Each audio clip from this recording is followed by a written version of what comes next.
मेरी ये अटक माँ धरती जो है ना, इसका कोई बेटा नहीं है, इसका कोई बेटा नहीं, ये लावारिस है। काश मेरी इस माँ धरती का कोई एक बेटा होता, कोई एक जवां मर्द होता, शेर की तरह कोई बच्चा होता, तो इधर खड़ा हो जाता जिस तरह मैं खड़ा हूँ। क्या होगा? गोली लगेगी, कोई गोली मारेगा, मार दे गोली। लेकिन मेरे ये जितने भी बच्चे खड़े हैं, कम अज़ कम इसमें से कोई मरेगा तो नहीं एक्सीडेंट में। अस्सलाम वालेकुम जनाब, ऐसे है कि ये पुल अटक डिस्ट्रिक्ट अटक को मियांवाली और कराची तक मिलाने वाला एक वाहिद ही हमारे पास रूट है, जो इस अटक में कोई और रूट इस चीज़ को मिलाने वाला कोई भी नहीं है। एक बात। दूसरी बात यह है कि इस पर इतनी हैवी ट्रैफिक जाती है कि इसमें इतनी इंपॉर्टेंट यहाँ पे डिपार्टमेंट्स हैं जिनके लिए हैवी ट्रैफिक यहाँ से गुजरती है, और वो यही रूट इस्तेमाल करेंगे हमारे पास, उनके लिए भी कोई दूसरा रूट नहीं है। तीसरी बात यह है कि ये जो नाला आप देख रहे हैं, जिसकी 85 फुट इसकी चौड़ाई है इस नाले की, तो इस पे कामरा से लेकर अटक, इस डिस्ट्रिक्ट अटक, ये अटक शहर तक, बल्कि शीनबाग और शक्करदरा और पता नहीं क्या क्या क्या, ये पूरा एक बहुत बड़ा इलाका है।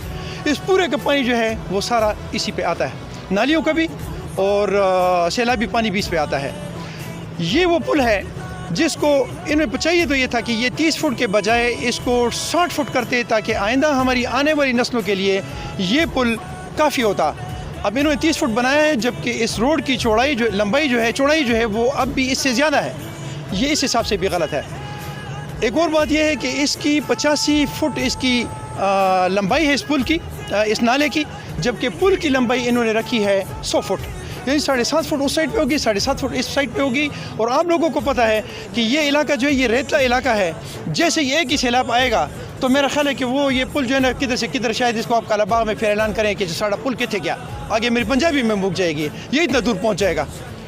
इसके अलावा एक और जो अहम इसमें बात है, जो कमी कोताही जो मैं महसूस कर रहा हूँ, वो ये है कि इसकी हाइट इन्होंने पहले से 2 फुट या 3 फुट ऊपर रख लिया है।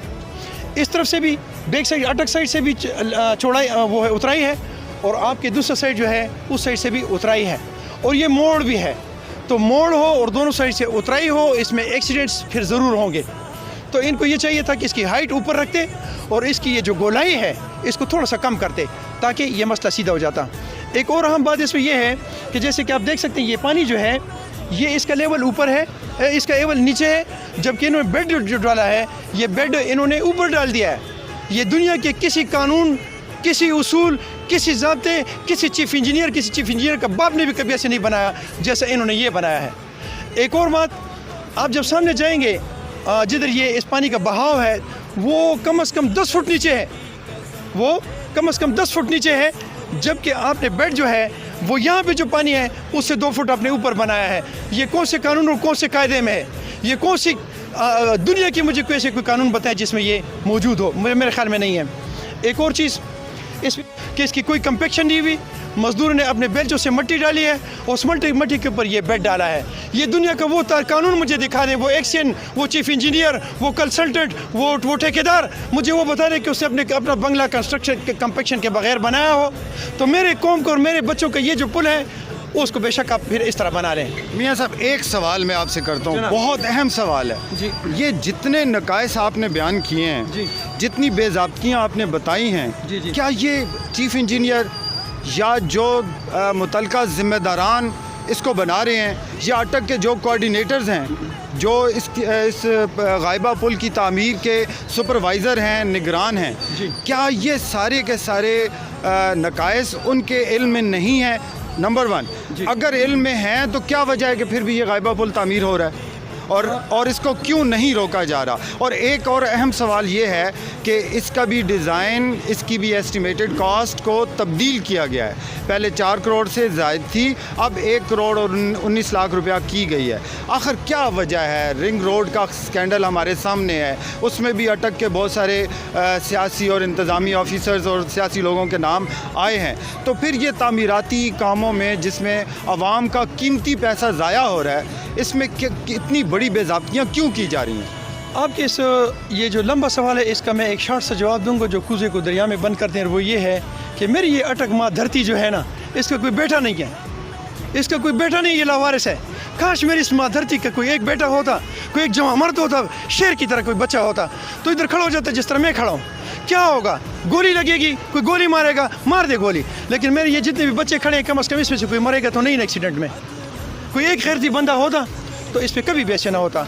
आज जिस टीम ने हमें यहाँ बुलाया है, आज उसमें से भी मुझे कोई बंदा नज़र नहीं आ रहा। अफसोस की बात तो यह है कि जिन लोगों ने हमें यहाँ इनवाइट किया है, ये 2 4 6 बंदे जो आए हैं मीडिया वाले, मुझे बताएं कि वो लोग खुद भी यहाँ मौजूद नहीं हैं, तो मैं फिर इसमें क्या कहूँ। जो कौम अपने लिए खुद नहीं बोलती, उसके लिए कौन नहीं बोलता। जब बच्चा रोता नहीं है तो माँ दूध नहीं देती। जी नाजरीन, मियाँ साहब की बातें आप सुन रहे हैं और हालात आपके सामने हैं। यावर बुखारी साहब से हम ये तमाम हक़ाइक़ उनके नोटिस में लाना चाहेंगे और उनको बताना चाहेंगे। गुज़िश्ता रोज़ आपने एक तकरीब से ख़िताब करते हुए ये बात कही थी कि अगर आप कहीं पर भी कोई बेज़ाब्तगी देखें, कोई करप्शन देखें, माली बदउनवानी देखें तो उनके नोटिस में लाएं।